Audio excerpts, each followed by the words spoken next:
Hello, I'm Dean Whiting, Pathology Technology Australia. And in this COVIDeocast, I'd like to talk about the ongoing role of COVID testing in Australia now that we've successfully suppressed transmission to very low levels. What role does testing have? Well, firstly, testing will play a critical role in keeping Australians safe and the economy growing steadily again. And the main test we have is PCR test, the polymerase chain reaction test, which measures the viral RNA.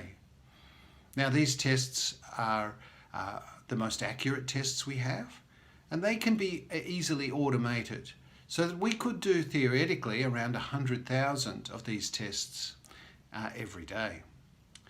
The downside of these tests is that they are relatively expensive to do, and they do take time, usually around the 24 and in busy times up to about 48 hours to get a result back.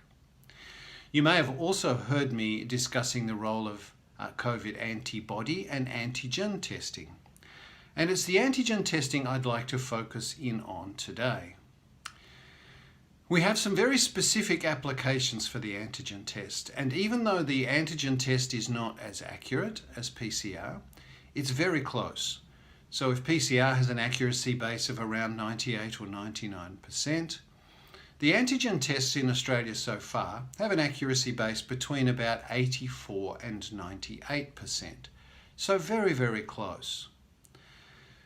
There are already some very good publications, papers published in very reputable journals, for example, the New England Journal of Medicine, which explain that repeat antigen testing and taking rapid action on the result actually has a better way of resolving community transmission than single sample testing.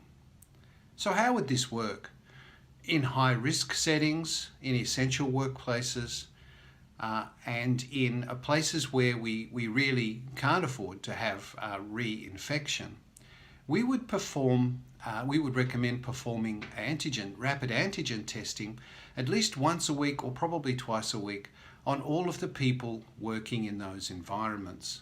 So each day that they arrive at work, maybe twice a week, they would have a rapid antigen test, and then action would be taken on the result. A negative result, continue to work. A positive result would mean a follow-up test with PCR and taking a couple of days out to make sure that the PCR test comes back negative, which it potentially could do.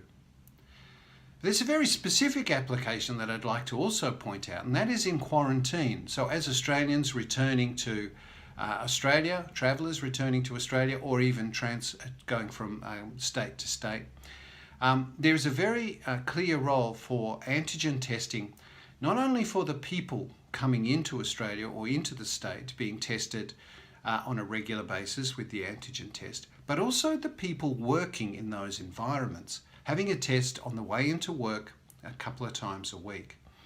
What would this do? This would help us make sure that the infections did not escape from quarantine areas. It would also potentially help us get people through quarantine more quickly. So preventing cross-infection, so workers from carrying infections out of quarantine to their home and to their loved ones, and also potentially getting people getting out of quarantine more quickly. So this is a really key potential use of the rapid antigen test. Another use is in travel, especially long-haul travel, where you could have a test on departure from the international location, have another test on arrival into Australia, and then potentially a test on day 2 after arrival in Australia. And if all of those tests are negative, it's highly likely that the person is not carrying an infection. So with these kinds of activities, we could potentially not only keep Australians safe and keep the virus suppressed within Australia, but we could start to open up tourism, especially local tourism, and start to open up international tourism, particularly students coming back into Australia for the vital training and education that they receive here. So that's very specific uses of the antigen test. I'm Dean Whiting, Pathology Technology Australia.